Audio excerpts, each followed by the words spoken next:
Wi-Fi signal ain't the best. This is what you used to, right? This is what you used to. What you used to. This is what you used to. What is happening to the show? But he pop up with this. He pop up.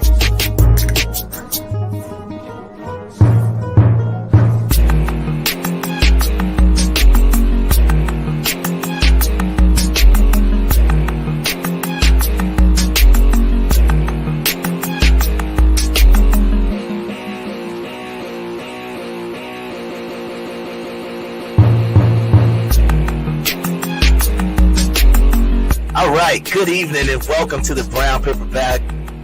God dang it, I'm at stuff already. This is terrible. Hold on. Let's start this over again.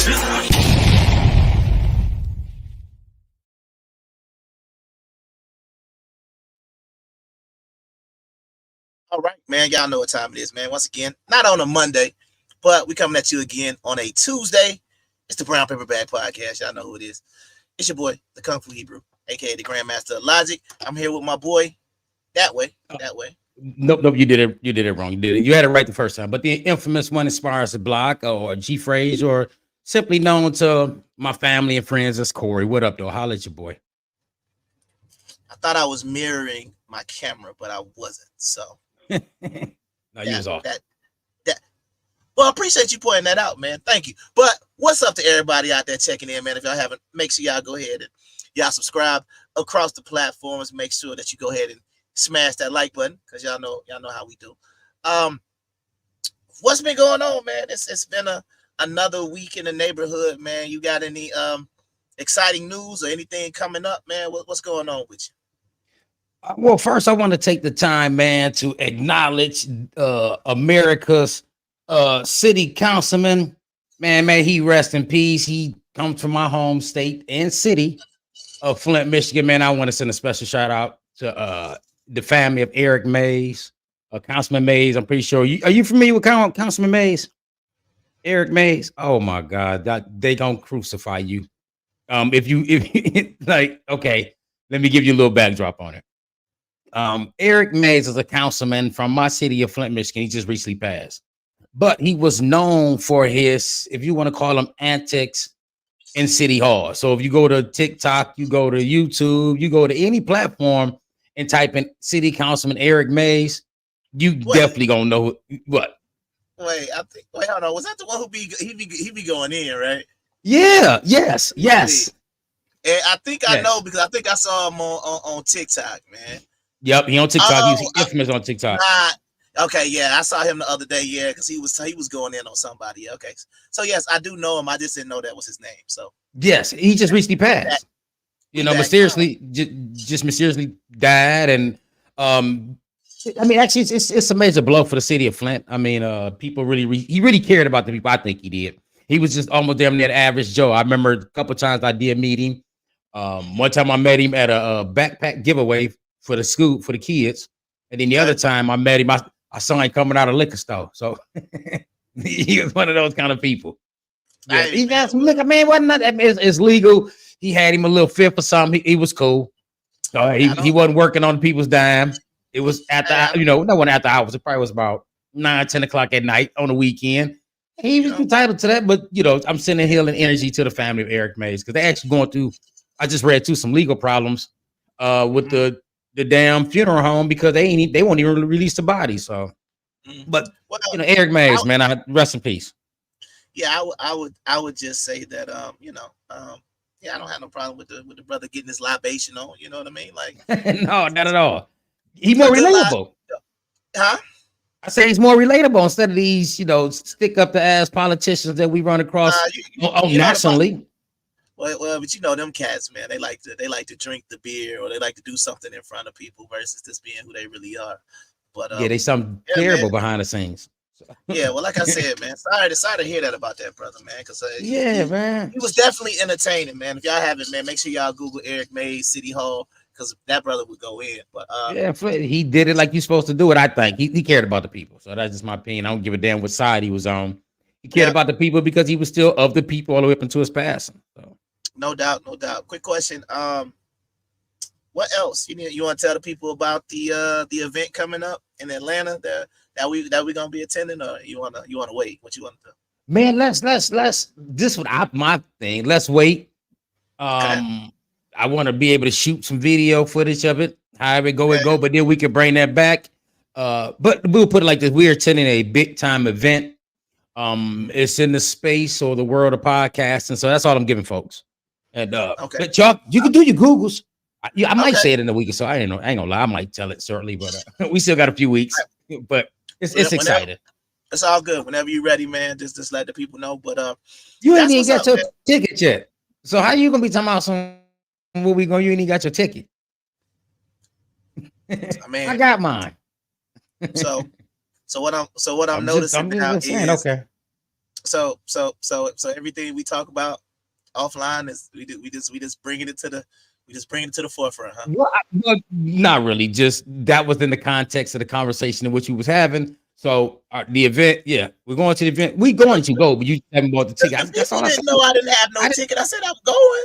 I said I was going. I just think, I just ain't got my ticket yet. That's all. Well, that's the thing about the Brown Paperback Podcast, man. We keep it a buck than the other one. So behind the scenes, yeah, you might we might go rogue or nuclear on each other. So man, I'm just saying, somebody might want to, supersize their burger by the end of the week. You know what I'm saying? So I just got to make sure I got that. Got that on hand, just in case somebody want to, supersize their burger and everything. You understand what I'm saying? All right, that's fair. That's fair. I can dig it. No doubt, man. Outside of that, I don't really think I ain't got too much news yet. I'm still waiting to kind of see how things are. But once again, I would like to say shout out to anybody who is single and has to deal with like the dating world right now. I salute you because it is slim pickings out there pimping. So as my dad said, and he reminded me of a song from, I believe, the 70s, Love the One You're With. Boy, because whoo. You actually believe that the dating pool is that weak out there? Do I believe? Do I confirm it? Yes, it is. Do you know it to be? I know it to be. I know it. So you have some activity going on. I dipped the toe in. I ain't gonna front. Okay. Well, I dipped the toe in, man. And when I pulled the toe out, man, it was, it's like on that scene for Batman where the acid go in. It's like that scene for Terminator. Oh, that scene for Terminator where they lower it into the lava. Yeah, I dipped my toe into the dating pool. When I brought it out, it was just a nub. It was nothing left. But it was like, whoo.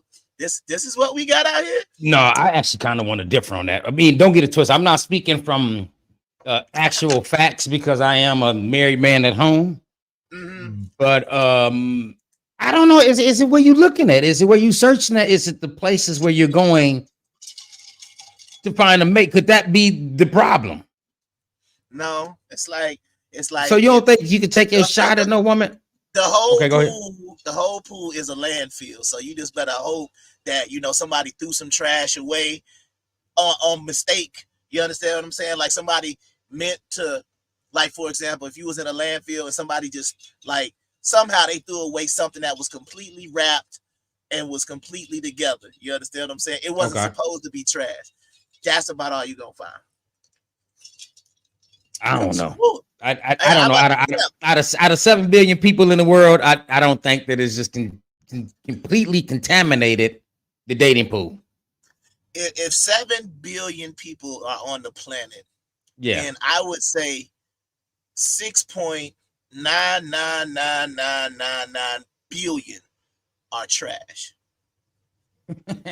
This whole planet is full of trash human beings, and there's no way around that. It's no way around it, man. It's no way around it. Like, I mean, I look at certain people that I deal with, certain people around. We exceptional. When you're exceptional, you. But I'm telling you, the average human being is a trash human being. Average. On average. That's just my point. On average. Okay. Are you part of the average? excellent human being. Excellent human being. No, Yeah, go figure. Okay. I'm always gonna be in that minority because I can Okay. identify trash human beings, but I don't have trash human being characteristics. So, we could slide into that. But yeah, I don't have trash human being Okay. characteristics. I mean, hey, listen here. Here on the Brown Paper Bag Podcast, we don't judge, we don't hold nothing against nobody. It's your truth, my brother. It's your truth. Oh, hold on. Oh, excuse me, been going crazy over there. She said they just might not be wrapped in a package that you are looking at. I agree. I totally. Yep, Skizzy. I'm with Skizzy on that one. So, hey, let me ask you this question, right? Let's take, for example, you take two suckers, right? And literally lollipop, Okay, right? got you. I just want to make sure we don't talk about no suck MCs or nothing. No. We talking about literally two lollipops, right? Gotcha. And you take one without the wrapper on, right?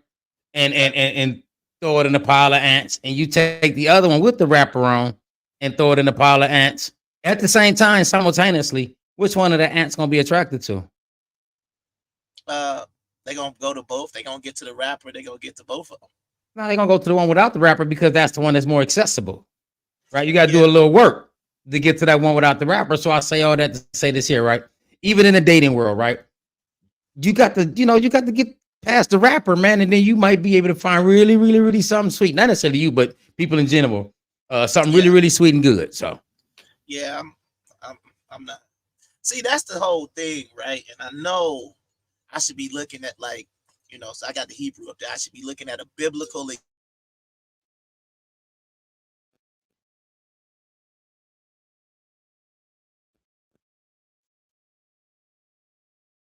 oh, is it me or is it you? Did you freeze up? Because I can't hear you saying anything. Hello.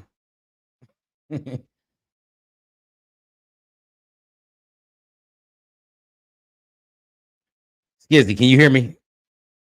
Anybody in the chat say something real quick? Because I don't know if it's me or him. Ooh. Oh man, come on now. What didn't happen? I hate technology. He went out or I went out? Ah, come on, Solomon. All right. He gonna come back in, y'all. So let me finish doing this. Okay. Thank you. I don't it's just his Wi-Fi. That's all. He gonna pop back in a minute. But what we were talking about, and I'm gonna put up something that Skizzy just said, and I really, really like that. And I think that in society in which we live in right now, we have the tendency to judge a lot of people based on what we see on the outer surface. And I think, my opinion, the reason why you get that on the forefront is because a lot of people deal with a lot of trauma. People don't really want to be vulnerable nowadays. People don't want to open up. And so what they end up doing is giving you the damaged package instead of, in essence, who they are as a person. So that's why, like when he was just saying that he think the dating pool is all messed up. No, it's just packaging in which, or the environment with the packages that he coming, not necessarily him, but people are coming across. And I think it's good people everywhere. I really, really do. I think that there's excellent people everywhere. It don't make a difference where they at, whether they're in prison, homeless. It don't make a difference. The natural characteristics of us as people is naturally good. What happens is we end up becoming who we're not supposed to be based on different beliefs that we pick up through the years, and also attitudes towards these beliefs, how we view and look at them in society. So that's what can make a person, my opinion, not necessarily a good person, but the ideal of them or who they are is not a good person. And I think a lot of times as individuals, anytime we like to use these kind of different sayings when regarding people, that, we all suffering from our own trauma and our own hurt. And here you go. Can you hear me now, my guy? I'm back, man. Just forgot to plug my internet in and it just died. Perfect time. Okay. Yeah, well, I was holding it down for us. I was talking about the nature of people. Naturally, they're good people, but based on beliefs and environments in which they come from, would alter that characteristic of naturally who they are. And this would, the term used, not good people. I think that's how you get not good people. But overall, people are good. Okay. All right. Well, that is interesting. I'm just gonna like I said, we'll agree to disagree on this because we'll come back to it. Well, We'll come back to it. Hold on. Let me explain. Let me redirect this. Okay. When I say trash, okay, let me put it like this.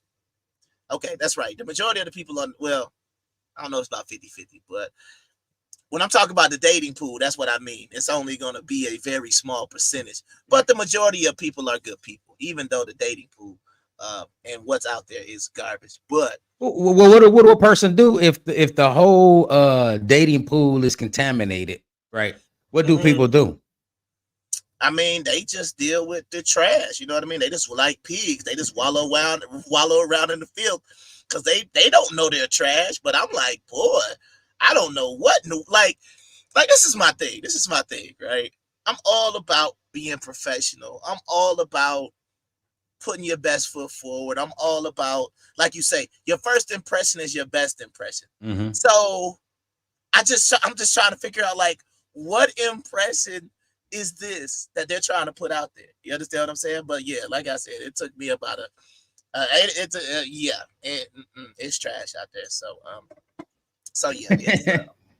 All right, man. You know, hey, listen. That's your belief. Like I said, we'll come back to this as a podcast. You know, specifically on this issue, and then we'll unpack some things and see if we can find a collective consensus on the dating pool. All right, no doubt, man. So let's go on and go to y'all know what time it is, man. It is time for Smash.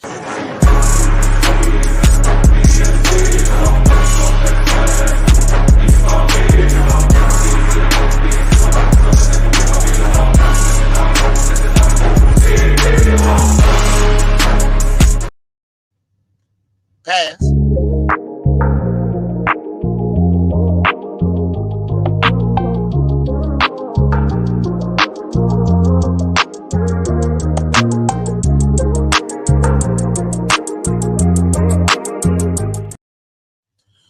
Or make it last. Don't be scared of falling. Scared of falling. Don't be scared of falling in love. Don't be scared of falling. BeatStars.com. All right, man. So y'all know what time it is, man. It was a somewhat controversial person tonight. Just because of some things that kind of happened recently, but I ain't gonna say not recently, but she's been a little controversial lately. But tonight's Smash Pass and Make It Last is none other than Tiffany Haddish. So before we get into it, man, based on last week's show, you do know who this woman is, right? Yes, I do. All right, so let's get your thoughts on Tiffany Haddish as, I guess, as a comedian, as an actress, as an entertainer first. Go ahead.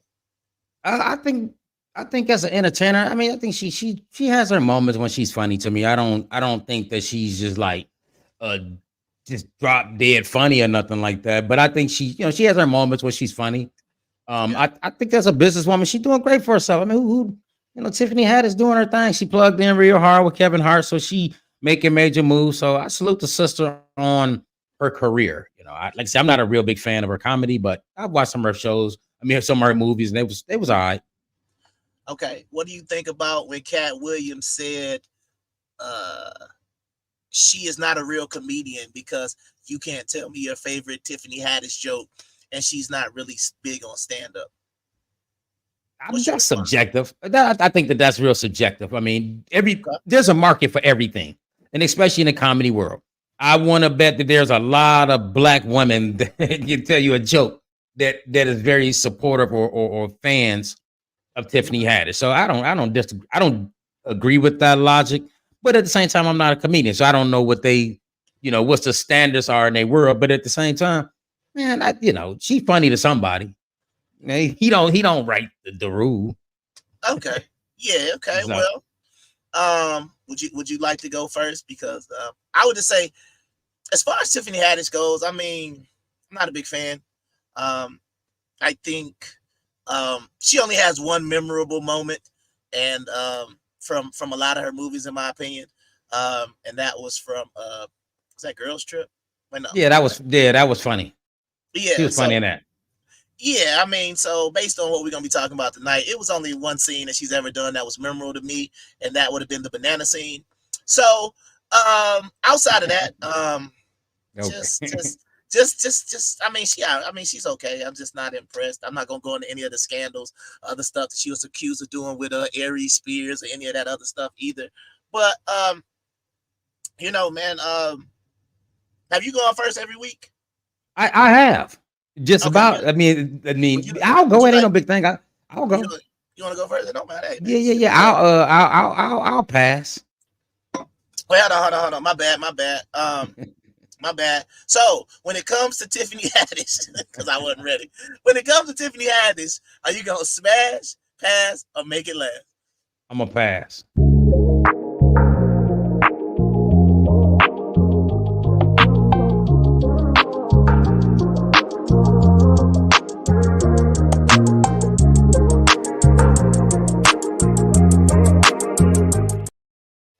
Okay, and based on that response, do you want to give an explanation of why?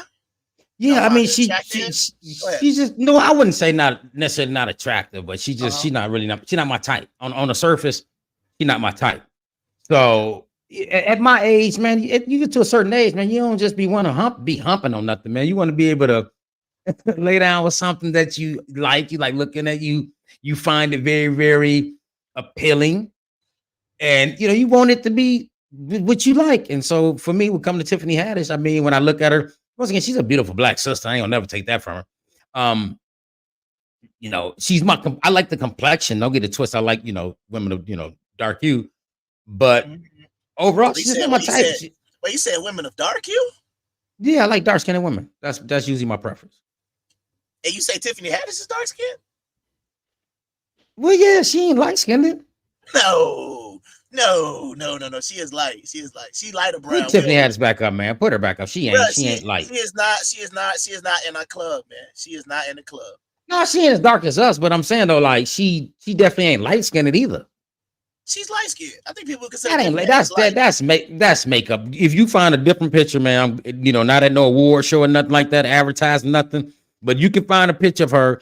Yeah, that's what I'm talking about. Now that's about her real complexion right there. She dark. She not no light skinned woman. Hey, if you watching in the comments, man, if Tiffany Haddish dark skin, light skin, what is Tiffany Haddish, y'all, in the comments, man? If y'all out there, is she light skin, dark skin, brown skin? What would y'all consider? Yes, he is passing every week. Yes, he is definitely passing every I'm week. having valid reasons for. So I supposed to just be humping things, huh? I supposed to just be, you know what I'm saying? Slide. Yes. No, For man. content's sake, yes. No. When we come with one that did, I'm gonna give you something different. I hear you. Well, like I said, I've already explained. But think about the past 3 weeks. You gave me sexy red, right? You gave me sexy red. Come on, man. That's if I'm a nigga selling crack, if I'm a nigga selling crack or something, yeah, give me sexy red. Then you brought some girl that I don't know. I supposed to just hit that or make it last? Absolutely. You supposed to make it last with what's her name? Tyler, Taylor, whatever. Yes, you supposed to make that last. Man, I don't even know that lady name. Like I told you, I don't have no clue. No, listen, once again. Brown skin. Thank you, cousin. She said brown skin. Well, that's fine, but that's considered dark. That's still in the category of nigga. No doubt. Well, once again, if we if you didn't know already, I've already talked about a scene from Girls Trips. So this one's with a caveat. So I guess the closest thing I would do, because that's all I would want. I wouldn't want to fully smash. I would just want what she did in Girls Trips. So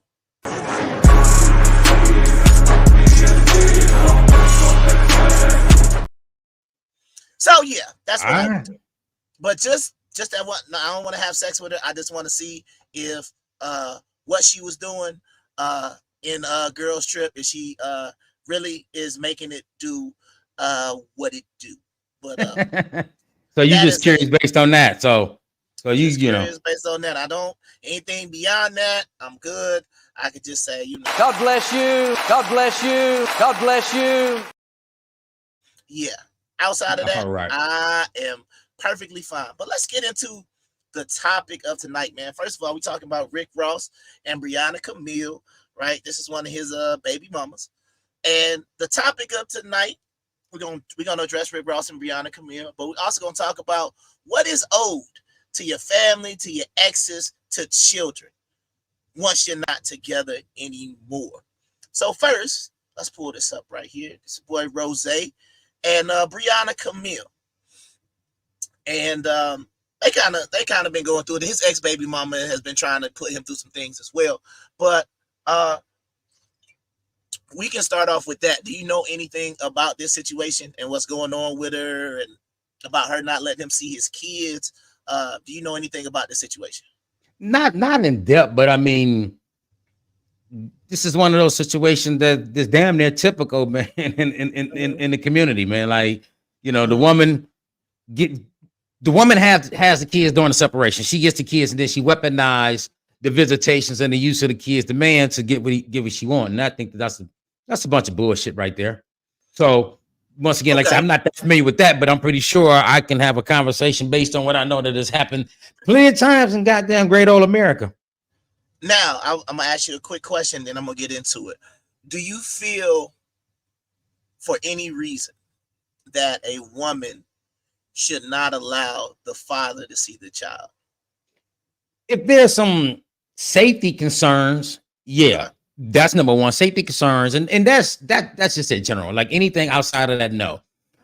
Even if you know the person is in another relationship, I still categorize that as a safety concern because, for example, let's say you get with you be with a woman, you all separate, you have a child, and you end up with a new woman. Then she should have every concern about bringing that child around that new woman, because in a lot of situations, man, these goddamn new women don't be liking your kids. So, but that would be the only reason for safety concerns.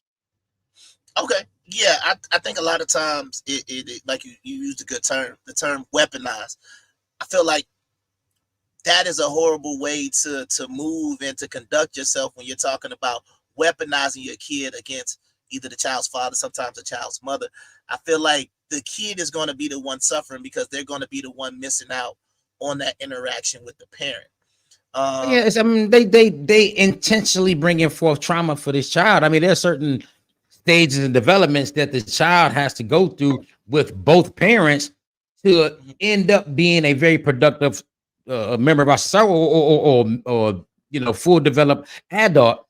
And when you deny the child access to the father based on the fact that you're upset or you got some beef with them, then what you're doing is a very great disservice to that child, because that child still needs that development.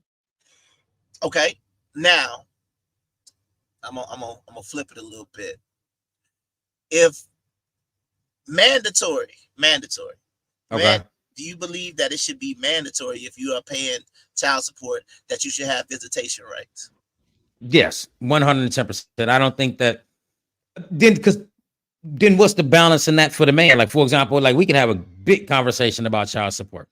There's pros and cons to it, but in one of those situations, if a man has been ordered to pay child support, he's actively paying child support, then he has every right to the child, in my opinion, even without the child support. But if he's paying child support, he has every right to access to the child just as the mother does. So yeah, I think that should come with it. When a judge order child support for for the woman with the child on behalf of the man, yeah, he should automatically get 50% access to the child too.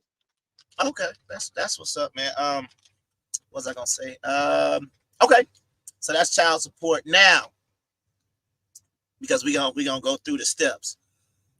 Do you believe there should be limitations to child support?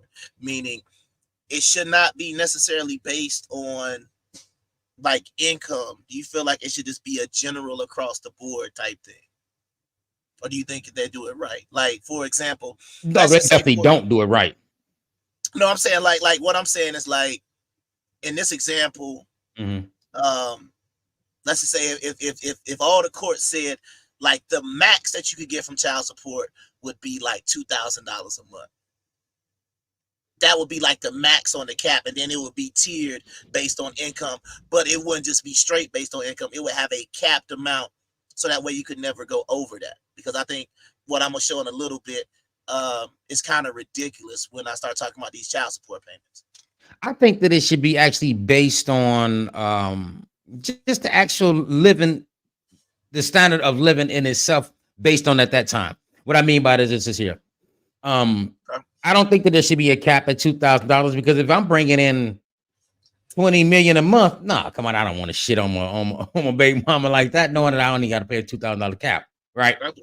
But I think that this should still be according to the expectations on how they're living, what's needed, for example, I shouldn't be taking care when it comes to child support of the mother.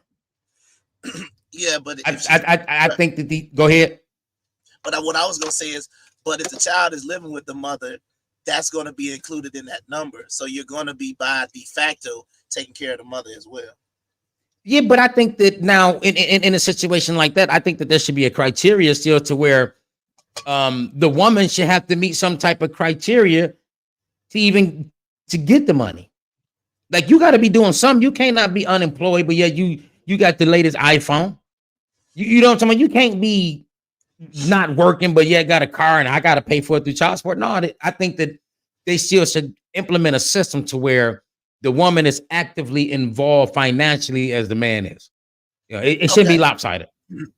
So let's just talk about some of these outrageous this is just child support payments, and I want to see what you think.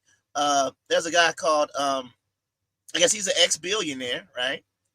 So he had a baby by a supermodel. His name is Francois. I guess he's French. Francois Henry Pinot. He pays $46,000 a month in child support, but he's a billionaire. $46,000 a month in child support, but like I said, he's a billionaire. Do you think that's too much? Okay. Even though he's a billionaire, do you think that matters, or you still think that's excessive? Because we're talking about $500,000 in child. Well, that annually that he's paying, right? Yeah, over $500,000. Yes, he's paying over $500,000. I think that's about fair. And the reason why I say that that's fair because if the mother and the father's in a relationship with the child, right? They all living under one roof. Then the lifestyle of that child is way more than that. How much you say you get? $46,000 a month. She gets $46,000 a month, and this is also Salma Hayek's current husband. Yeah, see, that's what I'm saying. Like those expenses would be way more than that. So I think that that's fair. Yeah, well, they're saying because she's a supermodel, she has 16-hour days. But okay, so you say that's okay. Mark Anthony, the Latino singer, pays $26,800 a month for his to his ex-wife Diana Torres, who's a mother. How much he pay a month?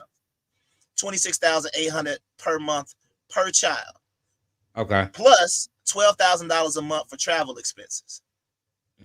So he paying about down there $70,000 a month.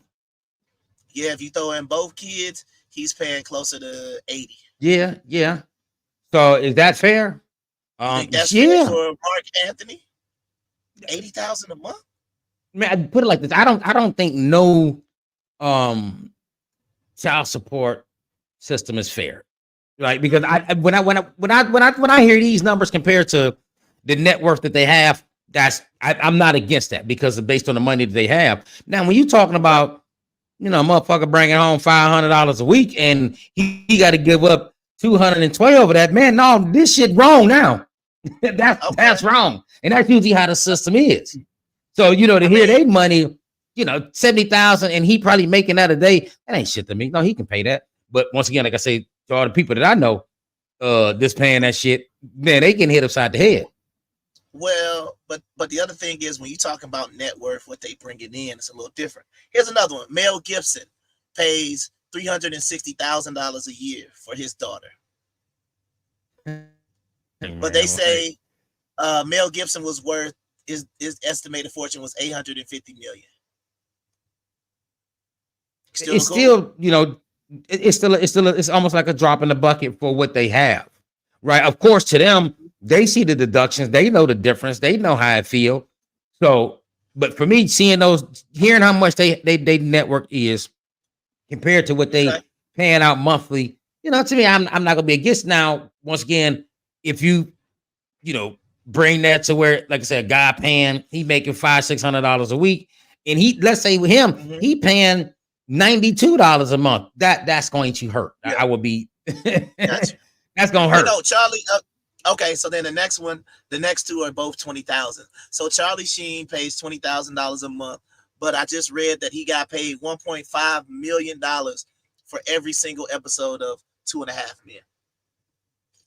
Once again, $20,000 a month to them, man, they would be spending more than that if they was physically living with the child. So I just say, because keep in mind, they do send $20,000 a month. If they was every day with this child, seeing this child and being active in their lives every day, through the month, yeah, they would spend well more than $20,000 based on what I understand and what I know about celebrities.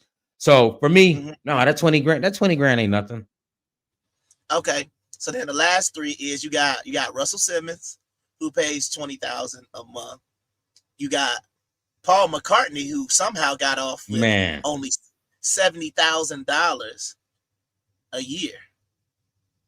He already got his ass busted. He got his ass busted on the settlement, divorce. Yeah, so I mean, she was awarded $49 million in the divorce settlement. Yeah, a lot of fucking money. But she originally requested $250 million due to what the talking about something that his fortune was over that. On the reverse side, Britney Spears has to pay her ex-husband $20,000 a month, and apparently Halle Berry has to pay her ex-boyfriend, who she had a baby with, $16,000 a month. And even though he's deceased, DMX was paying $10,000 a month. Man, listen, that's just the sad reality of the child support world, man. Or when relationships, end, when marriages end, it'd be bitter like that, man. It'd be bad. Okay, so yeah, I think this is the worst one. Kelly Clarkson, $135,000 a month. That's what she pay. That's what she pays. You know what? I'm gonna say this here, man. I think that the no, fuck that. I was gonna say something different. I was gonna try to stick up for the ladies. That I think these dudes were sorry for getting child support. No, hell no. Y'all deserve something too. Fuck that. Man, get what you can get. I'm sorry, 1.4 million. I'm gonna even say that's excessive. I'm all who getting that? Now who getting that? That's what that is. $135,000 a month. You multiply that times 12. That's at least 1.5, 1.6 million a year in child support. Now, do they tax child support? I don't think so. Anybody in the comments, man, who getting child support, I don't think they tax it. I think it's untaxed money. Oh, okay. And this is I don't know how much. I'm trying to figure out. Hold on, let me see. How much did he get in their divorce? Okay, so $135,000 in child. Whoo, $135,000 in child support plus $301,000 in spousal support. So now she's basically giving him $500,000 every month. Yeah, man. I should have tried to marry Kelly Clarkson, man. God, no, $500,000 a month. Yeah. Now that's excessive. That's nobody needs to be able to be sitting on their ass doing nothing. And allow, because you gotta think about it. If that's what she's paying a month, you know how much work she still have to fucking get up and do every day. Bro, that is $6 million a year. Yeah, so your man, your kids, that's crazy. Man, listen, you know what I was about to say something, but we might get banned, so I ain't gonna leave that alone. Nah, we don't need that. All right, so now we done talked about this. I want you to check out some. This is called this is from Investopedia. Okay, this is history's most expensive divorces. Okay, there was a guy named Adnam and Soraya Khashoggi. That was for $874 million. They were married for 8 years.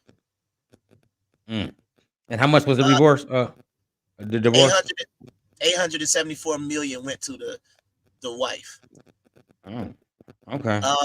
In 1999, Alec and Jocelyn Wildenstein, they had one for $2.3 billion plus a $100 million annuity over 13 years. So we talking about 2.3 up front, and then she gonna get another 1.3 billion over 13 years. I mean, hey, what they say is cheaper to keep her. I'm telling you. So, Here we go. man. Check this one out. Rupert and Anna Murdoch. Why do I know the Murdoch? Yeah, Fox News. 1.7. Yeah, that's what I thought. Yeah, 1.7 billion in that one. Okay, so Skizzy said, according to Google, that child support payments is not taxed. Oh, yeah. So he getting a bag. He getting $6 million a bag, bro. Like, that's crazy. All right. So then here we go. Bernie Ecclestone and Slavika Radic, 1.2 billion in 2000. And then we got Steve and Elaine Wynn, and I believe Steve Wynn owns the Wynn Casinos. I believe that's who that is. Oh, okay. That one was for 909 million. In 2012, Harold Ham and Sue Ann Arnold divorced for 1 billion. And I'm gonna say the best for last. We got Bill and Sue Gross in 2017, 1.3 billion. And last but certainly, definitely, absolutely not least, in 2019, Jeff Bezos and Mackenzie Scott. Yeah, I was about to say. Jeff Bezos and Mackenzie Scott separated, and that was for $38.3 billion. Why you need that much money from me? Why? I mean, I feel like if you was married to Jeff Bezos, that's just a part of it. But I'm saying, yeah, but that's crazy to me though. 38.3 billion. Why do you need that? Why you couldn't just take 2 billion and go on your way? I mean, why she couldn't just take like 50,000? No, she can't do no 50,000. I'm saying, when you at the time, he was the richest man in the world. No, you can't shit on her like that. She didn't help build no part of Amazon. Yeah, but still though, you can't give her no goddamn 50,000. You the richest man in the world. No, she gonna get what she deserved because she out of here. She was still down with the team. Then yeah, she can get that billionaire lifestyle. But once you out the door, you don't get no access to the billionaire. Yes, she do, man. How long were they married? How long were they married? Bro, they was not married. Man, hold on. Let me go back to it. It don't say. Let me see. I can Google it though. I can Google it, man. We can go ahead and get the people on. Let's see. How long was Jeff Bezos married? All right. Yep, there it is right there. They were married. Hold on. 25 years. Man, she get way more than $50,000 a year, man. Oh, $50,000 a month, man. She get a couple billions, man. She get a couple billions. If I got that kind of money, we separate. So no. This is you can get that. This is my point, though, right? Why does she need anything at like? This is my thing.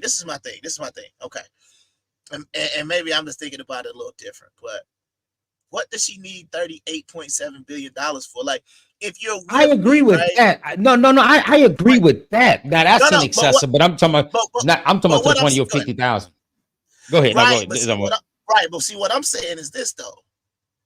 If you are married to a billion, like my question is, what does her bank account look like at the time of divorce? Because if you're married to a billionaire and you don't have at least $1 billion already, then that's the reason why I'm like, well, what did she come into the marriage with hypothetically and all the rest of those things? Because this is the part that I don't like. And this is the part that I'm always going to disagree with when it comes to alimony, child support, all of these things.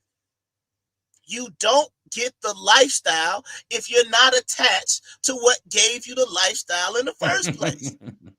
You understand what I'm saying? Because the way I look at it is, if I'm gonna pay alimony, I still need access to the cookie. You understand what I'm saying? Like, because I'm still paying for it. Because the reason why I say that is, they're gonna say, oh, it's because of the lifestyle. Well, I was used to having that cookie. So since I was used to having that cookie and I'm still paying for it, I should still have access to it. If she's going to still have access to the lifestyle without having me there, that's the only thing that makes sense to me. Well, it is a whole lot to impact to what you just said, right? But I'm going to first start off by saying this here.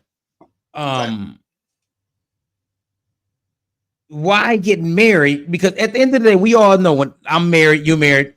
we all know that when you get in a marriage, there is a chance. And matter of fact, in America, there is a big chance that the marriage may not last. Okay. Nope. All right. The odds really is against everybody that has gotten married. The odds are against you. I don't give a damn how long you be together. If Vegas is involved, it's still betting that you separate at some point in your life. The house is definitely on the divorce. Yes, absolutely. Yes, the house is on the divorce. So, with that said, when two people come into marriage, especially two people, put it like this: when it comes to Jeff Bezos, I'm pretty sure up until the divorce, for those 25 years, he had bank already. He wasn't the richest man in the world, right? So when they got together, they knew then how much money this dude had. They both knew. Yeah. So why not try to block all that for the potential house winning if we don't decide to go further in this union? So that's what I'm saying. Like, now the fact that they both know that, yeah, you got to come off something when if it don't work right, because you know it. But my question is, why? I don't know. You got to ask, the people that create the laws that think that this is fair. Why is this the manner that we like when you divorce somebody? Why is it that you're entitled to something that you didn't help create or build? It's one thing if you have joint property and it's like, you understand what I'm saying? And y'all built something together. That's not what I'm talking about. I'm talking about, like, you married a basketball player. You like Drake said, you wasn't with me shooting it. What else? Shooting in the gym. No, that was absolutely. You weren't with me shooting in the gym. You came on after I was already created, already done put my hat on draft night, already done did everything I did. And then all of a sudden you come in and you just saying, just because you got adjusted to a lifestyle that I was able to provide, that gives you the right to my money just because I'm trying to make an honest woman out of you? That's insanity. That's just like, to me, the way I look at it is the same way I believe DNA tests for the children should be mandatory. I feel like every single marriage out there should get married with a prenup, period. I agree with that. No, I agree with that last part, but I also still believe that if you married for 25 years, you have was able to become one of the richest or wealthiest persons in the nation, or just become a successful financially individual as a whole. And you was married for 25 years, and over the course of this 25 years, you've become more richer and richer and richer than the marriage dissolves.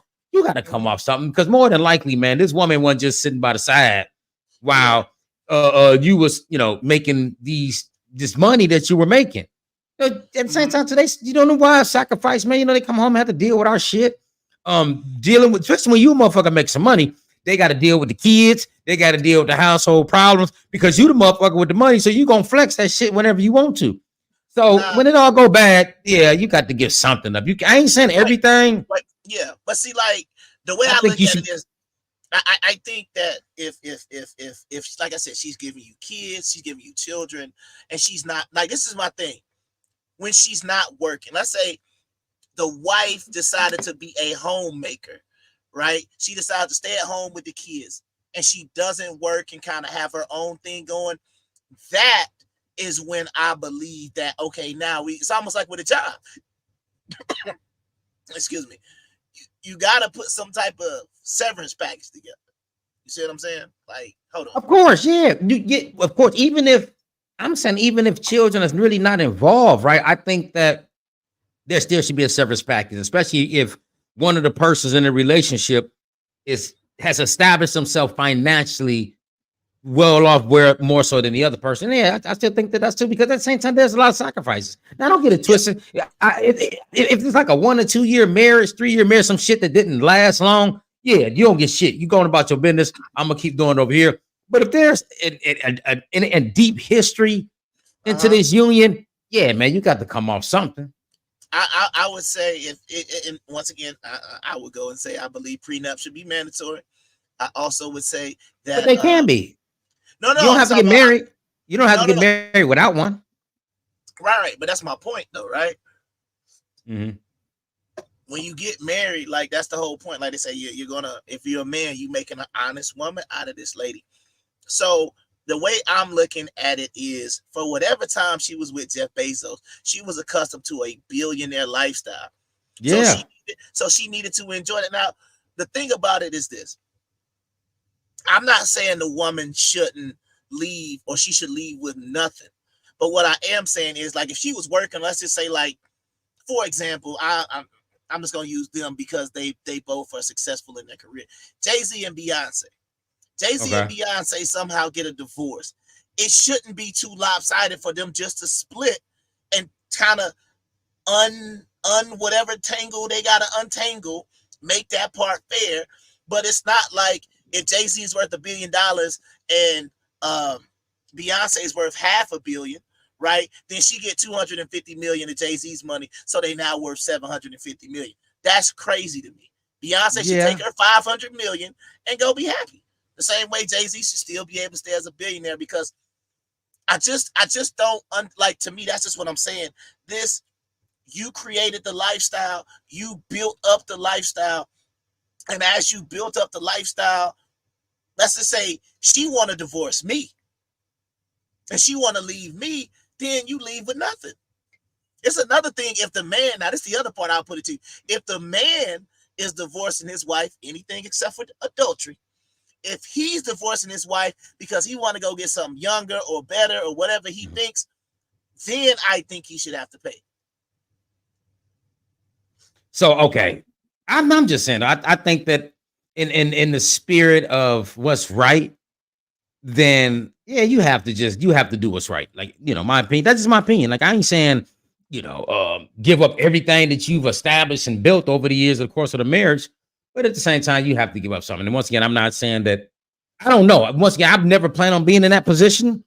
I plan on riding this thing out with my wife and, doing like you're supposed to do it. But at the same time, you got to have some compassion. Like, just to, now we got to keep in mind, when we're talking about ending a divorce, right?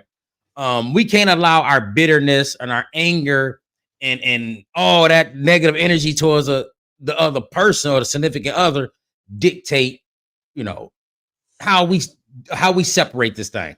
So you just saying just go about your business. No, I'm saying now you don't want to be down with a team, like, be gone. You understand what I'm saying? Like, take your bag, take whatever you came in this relationship with. I'm like the scene from Don't Be a Menace. I'm throwing everybody else's clothes out with her. I'm throwing shoes. Take everything and get out. That's what I'm doing. No, I'm bitter. I am not taking the high road.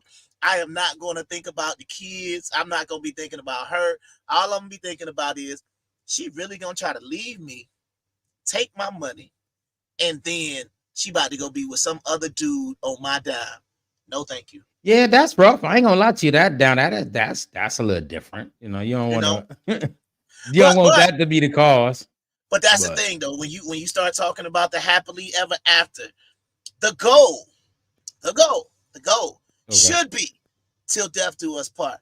But that's true. That should be the goal. But lately, it's till they stop acting right. Well, I mean, hey, like I said, man, I'm somebody, man. I still believe in the sacred institute of marriage.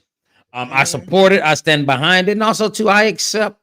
If it don't work, then I accept what comes with it, because I understand that this is what I signed up for. Yeah, but once again, I always say, those vows that you take, good and bad, rich or poor, all that good stuff, it sounds good when you said it, but do people really understand the vows that they take? No, not at all. And I don't think they do. See, like me, no. I'm being saying in a jokingly serious manner, but I don't think that people are really taking these vows here. That's why when we looked at some of the things we've been talking about tonight, outrageous alimony payments, in my opinion, outrageous child support payments, and now we could even bring it back to the situation of your everyday person, right? So let's just say, I don't know, I'm gonna quote Kevin Samuels. He said the average black man makes $42,500. So if this $42,500 average black man has one child by a woman out of wedlock, what do you believe, based on his $42,500 salary, a cap should be placed on that? Yeah, now this is a different conversation. This is where it's gonna hurt it, because on the whole annual salary, like just per year. So he makes Man, $42,500. What is the max he should be paying the child support? I'm the not talking max, about behind child support. I'm just talking about from start. He gonna start being put on child support. What does he need to pay that you think is fair? man, really nothing out of that because that ain't no money at all. $42,000 a year. That's nothing. The I average don't know. black That's what I'm man saying. is not nothing. No, man, $40-some thousand ain't shit. But No. hey, average black man. Yeah, he said that, not me. I support y'all and your 42,000. no, I'm an average black. I'm an average black man, so I ain't even go. I ain't making a whole lot of money or nothing like that. But Yeah, just saying. what I'm saying, that's about really what I make. But the point I'm making is that shit, it's man, that hurts. I mean, anything out of that hurts. When you talk about taxes, that's just overall. We ain't talking about take home off the 42,000. I think that in situations like that, man, I think that the man should have the opportunity to negotiate what he think he can pay. Okay. So let's say out of that 42, he sees 30. How much? What you mean? He sees 30? What? He sees 30 after taxes. Shit, man, it's still gonna be hard because when you think about the cost of living, that's still gonna be rough because you can't man, I don't know. Once again, he should be able to put a number on it. Man, this is so the max. What I'm saying is not what you think you should be paying. How about we start there? What is the max of a man who sees 30,000 a year? Man, shit, I guess 5,000. 5,000. Okay, so 1/6 of his income. Got it. Yeah. Okay. I think that would make sense if you got to give something up. But I mean, I still believe that you should be able to negotiate that based on what you bring it in. But that's the unfair of the child support system. They'll fuck a guy that's making $42,000 a year over with on child support. Yeah, I would just do a tier system. I would say if you make under 50,000 a year, then the max you could pay would be $200 a month. If you make anywhere between. But even that'll hurt. I mean, that's 20. I mean, that's half of what you said. The max would be so $200 a month. You gotta figure he's seeing a little. Okay, let's just say if he's seeing, 3,000 a month will be 36,000. So he's seeing a little bit less, maybe 2,800. So he has to survive if he see 2,700 off of 2,500 a month. That's rent, bills, car note. So if he pay rent, in Atlanta, that's 1,400. He down to 1,100. Ain't no 14 nothing. I'm saying if he buy himself, not in Atlanta. If he buy himself, be tight.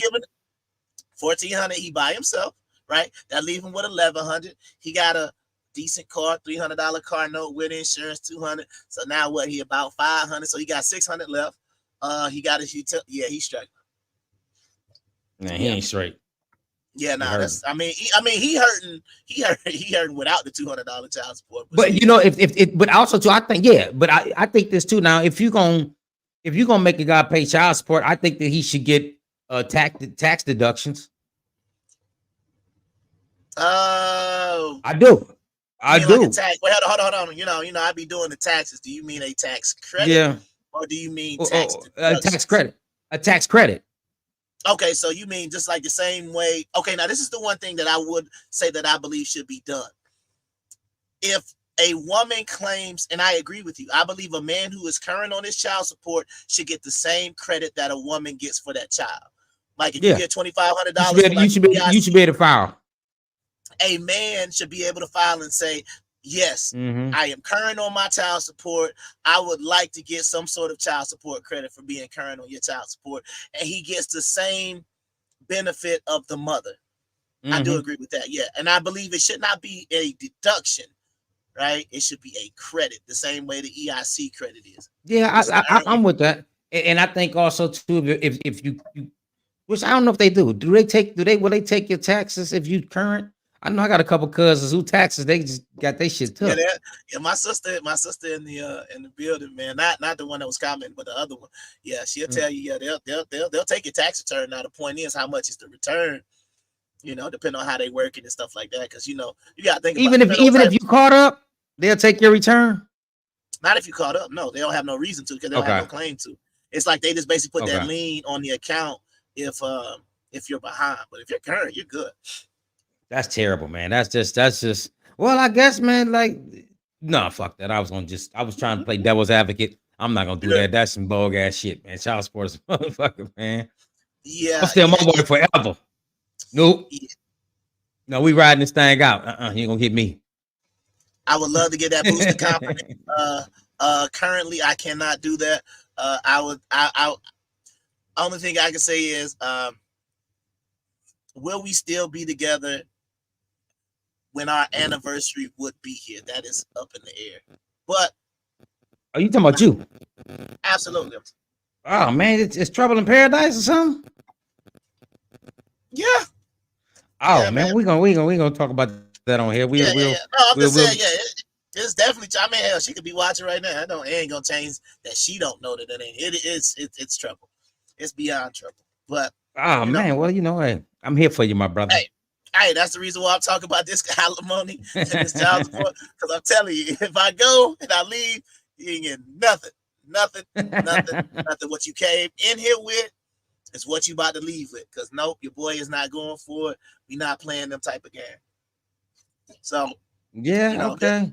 That's why I said 2024 is a me year. So you sound like my cousin, man. Yeah, man. Like what they had I ain't talking about no hot girl summer or nothing like that, but I don't know. I don't know what the I ain't gonna say I'm gonna have that sound weird saying hot. No, I ain't gonna even say hot boy.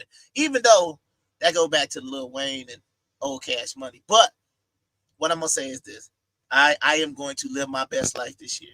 Whatever that means, whatever that looks like, whatever I'm doing, it is going to benefit me. You understand? Doesn't mean other people won't benefit from all the stuff that I'm doing, because a lot of people are going to benefit from my hard work. But it's like a pyramid, not a pyramid scheme, but a pyramid. Okay. Every pyramid has a top, and I'm gonna be sitting there right on top of that pyramid, like, yep, this is what happened when we focused on me. Like me and my sister, we talking about taking a self-care day. This is gonna be a self-care year. A self-care year for you. A whole year? So, okay, no, that's what's happening. I mean, whole year. So people either gonna get down or they're gonna have to get out the way. But I feel you. I mean, listen, man, it's nothing wrong with loving yourself and putting yourself first, man. When necessary and when needed. It is so necessary. It's so needed, because I have been not at the top of the pyramid, but I've been down here in the bottom, man. Been here in the bottom with all the traps and the scorpions and the cobras and the poisonous water. And wait, what else they have on Indiana Jones? Okay, well, listen, man, I'm not gonna let you give away if you using the information that you telling me now, and also trying to entangle that in the spirit of content. I'm gonna wait. You gotta wait. You got to shut up. Nah, I'm just talking about where I was. I'm talking about where I was on the pyramid before I had to put myself at the top of the pyramid. I was at the bottom. You understand? Got to do it like Kevin Hart. See, before I was at the bottom, but then now you kind of sound like him too, man. Yeah, I know. I heard myself. I was like, why do I sound like Kevin Hart? Yeah, you did. You did sound like him a little bit. You okay? Yeah, no, we good. Kevin Long. That we're gonna call you. I be doing Cat Williams a lot better, but it's like I don't like the Kevin Hart. But anyway, so yeah, that's where I was. I was down there with the scorpions and all the booby traps and all that good stuff, the poisonous darts. So I am now going to take my rightful place on top of the pyramid, because I'm gonna focus on me. This is gonna be a me year. But once again, in me having, let me ask you this real quick. Sure. And I hear this all the time when people say, "I'm gonna take some time out to focus on me." Like, what does that mean? So focusing on me, it means that number one, my priority is going to be to myself first, and then everybody else is going to basically fall in line after I make myself a priority, because I feel like. So what part of yourself is not a priority, period? I'm not a priority to myself right now, or I hadn't been a priority to myself for about the past. Okay, give me an example. Okay, so me being a priority would be, okay, the electric bill got to get paid. So I would prioritize making sure all the bills were paid, or me prioritizing things was like last year when we had to go down. We had to go down to the DR. I said, hey, not a great time. You understand what I'm saying? Need to be working, need to be getting this money, da da da da. She said, Please come down here with me. I really don't want to go through this by myself. Please go. So I went. So once again, I'm not prioritizing myself because I'm going down here trying to, be a good dude and be a good husband and go down there with my wife. So that's the type of thing that I'm saying. So when I say I would have prioritized myself, I would have said, no, I'm going to keep working. You go down there by yourself. You understand what I'm saying? That's what I mean. Some people could look at it as being selfish, but that's about the simplest way of putting it without going through a long list. I am going to be selfish, not selfless, selfish. Okay. So, but let me ask you now, taking that example that you just used, at that moment, you felt that it wasn't a wise decision to do, correct? Financially. No. Or just wasn't a wise decision to do. It wasn't a wise decision. No. Now, in saying that, still though, you was doing, I believe, I'm gonna hold this just to myself because it, the ideal or the opinion can differ or be different with. But you were doing nothing no more than the average husband was doing. So why categorize that as, you think about it now, nigga, you didn't, your woman wasn't from Chicago or nowhere, right? You had to travel thousands of miles away to do this kind of stuff, right? Like, for example, me and my wife from Flint, Michigan. Boom, we can get in the car, 12-hour drive. I don't need no passport. I don't need no flights.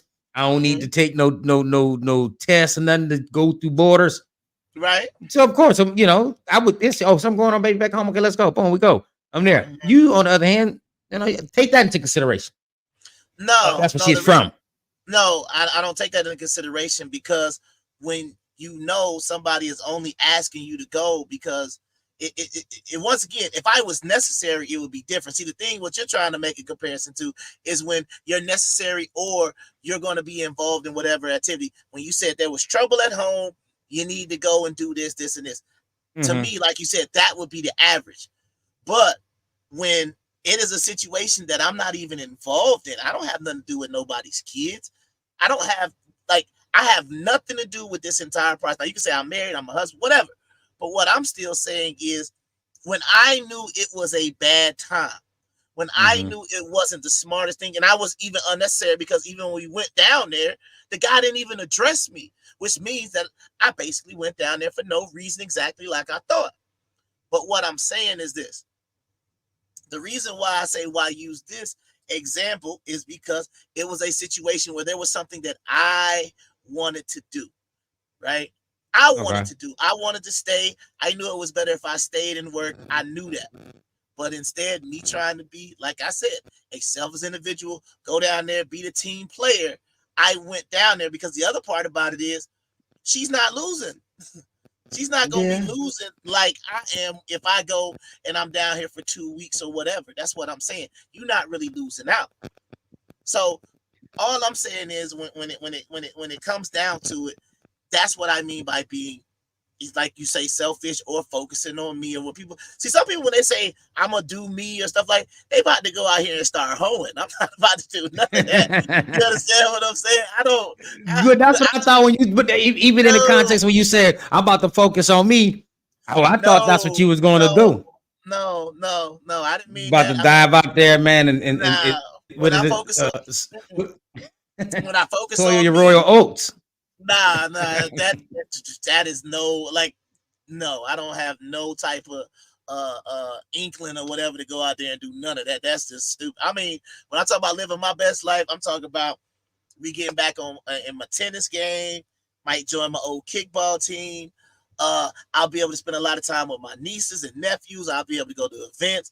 I'll be able to, that sounds cool. I like that. I haven't thrown a party since you've known me. Like, I used to be like infamous for throwing parties back in the day. Like, I've never thrown a party.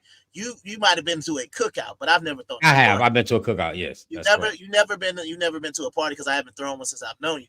But what I'm saying is I'm about to travel, man. You know what I'm saying? There's a monastery in China I want to go through where I can learn from the shallow. It's a monastery. It's a monastery. You know what a monastery is, right? Is some shit I don't really want to do. We'll have a monastery. A monastery is like a temple or something, right? Yes and no. Yeah. Yeah, I don't want to go to no China for that. Yeah. Well, I'm gonna go to China and I'm about to Man, study. listen, Most look, take some pictures, send me some pictures. Yeah, that's what I'm saying. I'm gonna be there with the Shaolin monks, man. So you understand what I'm saying? So they're gonna teach me, Shaolin Kung Fu from them. I'm gonna live there for like 3 months. That's what I mean by living my best life. Oh, let me ask you, man. Is there like a motorcycle in your near future this year too? Like you gonna pop up out the blue with a motorcycle? You gonna go skydiving? You gonna just start doing all these random acts of midlife crisis shit? And no, the closest thing. Okay. Oh, here you go, dude. That is something me and my sister was talking about. The closest thing that you might see me in by the end of the year, that might be like, oh, that brother is going through it. I might have a Corvette, which is the cry for help car for a man. Like, I ain't got nothing else to do. I got a Corvette, so yeah. I'm hurting, y'all. I'm hurting, but I heard. Yeah. That might be the craziest thing, but wild sexcapades. It's no. Like when anyway, we're not getting into that. No skydiving, no crazy trips. Like I said, I'm not going on no safaris neither. That's why I said my plan is I'm gonna go to the Shaolin Temple, study with the monks. You know what I'm saying? Get my kung fu, get my mind right, then I come back like, all right, man, ready to go. So that's what I mean. I'm gonna go travel. I'm probably gonna try to go see Dubai. That sounds fun. Dubai. I want to go to Thailand. Don't want to do nothing crazy in Thailand either. I know y'all. Oh yeah, he definitely about to get. No, I'm not trying to go to Bangkok. I'm trying to go to Bangkok. Phuket. Yeah, okay. Is it Phuket? Is it Phuket? I think it's Phuket, but it looked like another word. But I'm holy over here. But man, hey man, shout out to everybody checking in on do we say X, YouTube, Twitter? That's where them views coming from. Apparently so. I'm like, shout out to Twitter. I don't know if y'all be comment, but y'all at least shout out to X, because I'm like, boy, we doing something good tonight. Because these niggas is tuning in. Yeah, no, that's what that's what I'm talking about. We back. Yeah, that's what I'm saying. But we don't get no credit, no likes, no nothing. Twitter don't pay no bread. But we still appreciate y'all tuning in, man. Thank you very, very, very much. Yeah, man. Real quick, man, let them know what you got coming up, bro. Well, right now I'm still focused. Well, I didn't put it like this. I'm really. If I can show you my camera, I got all kind of stuff up here. I got all kind of paperwork and other computer and stuff like that, because I'm aligning myself up with a fight down here in Georgia. You'll see more YouTube videos coming out soon about it, but Georgia is one of the few states that will still sentence children to die. Like from 2005 to 2021, the United States Supreme Court been making certain rulings regarding juveniles life without parole. I think it was in 2012 they found it unconstitutional to give a juvenile life without parole. And since the Miller decision in 2012, Georgia has locked up or sentenced, if I'm not mistaken, I had to go back, but I think 31 people since the United States Supreme Court ruled that, giving juveniles life without parole is unconstitutional. So Georgia has 100% increase. Nobody has got released or nothing. Even like my state of Michigan. Michigan was the second leading state with juvenile serving life without parole. But since the ruling, the United States Supreme Court, Michigan has let go 180 ex-juvenile offenders that were serving life without parole, and Georgia hasn't released any. So, that's my new cause, man. For one, I'm a juvenile lifer myself. I spent 17 years in prison. I got locked up as a 17-year-old juvenile and then get out 35. So I'm just getting involved with this fight, trying to free some, hopefully in the near future, man, very near future, free some of these kids that's locked up down here in Georgia. So they're serving life without parole. They're unconstitutional. So that's where your boy at. This is what I'm about to spend the next phase of my life fighting for, not just here in Georgia, but across the country. So that's what your boy got going on. And the time for these kids to come home. Okay, man. Well, shoot, that's what's up. I would just say I've got. Hold on. See, let me check something out. Yeah, I got. But you sounding broke up. I can't hear you. You can't hear me? What about now? You in now, but you had went out, so I didn't hear nothing that you said. Oh yeah, no. I was just saying real quick. What we got coming up. for the channel. I think we got the worst podcast on Friday. You should have a 40 days and 40 night Saturday morning, and then you had a brown paper bag location willing on the next Monday, and we'll be back. Outside of that, like I said, he's doing a lot of as you could call it civil work. I'm doing a lot of I will call it commercial work. So a brother will be retiring from employment and working for anybody else besides himself in another 6 weeks. So I don't know which show in the future that I'm gonna do, but regardless of how many podcasts I do, I'm gonna be popping champagne all of that week because yeah, I can retire from working from anybody else not named Kung Fu Hebrew. So that's what's up. What else did I want to say? But yeah, man, once again, man, shout out everybody tuning in, tapping in. Make sure, I guess, since we on X like that, man, make sure y'all are re-Xing. Yeah, re-Xing. Is it still, we still say retweet? Retweet the show. Yeah, retweeting, I believe. They still got all that. Yeah, make sure y'all like it, man. And then if I ain't holler at you, I don't be on Twitter that much, man. If I ain't, man, hey, go hit my inbox up, man. Holler at your boy, man. Just say what's up. Hey, man, saw the show tonight. That junk was all right. You know, whatever y'all want to drop through and say, man. Hey, if y'all watching on the Twitter, man, yeah, go ahead and drop something in my DM, man. Let me holler, man. Holler at your boy too. You know what though? I'll be honest with you, we can close it up with this. Man, we done fell off on Twitter.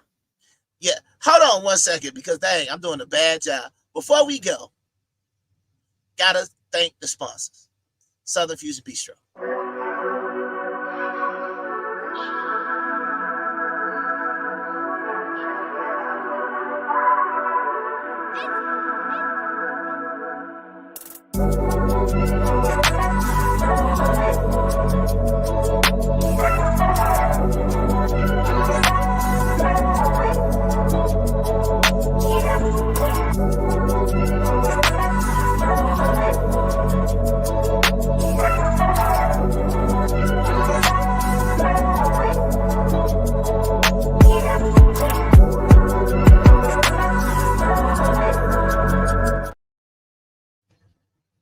All right, man. So yeah, like I said, if y'all ain't holler at me on Twitter in a little bit, but you were saying something about what about Twitter?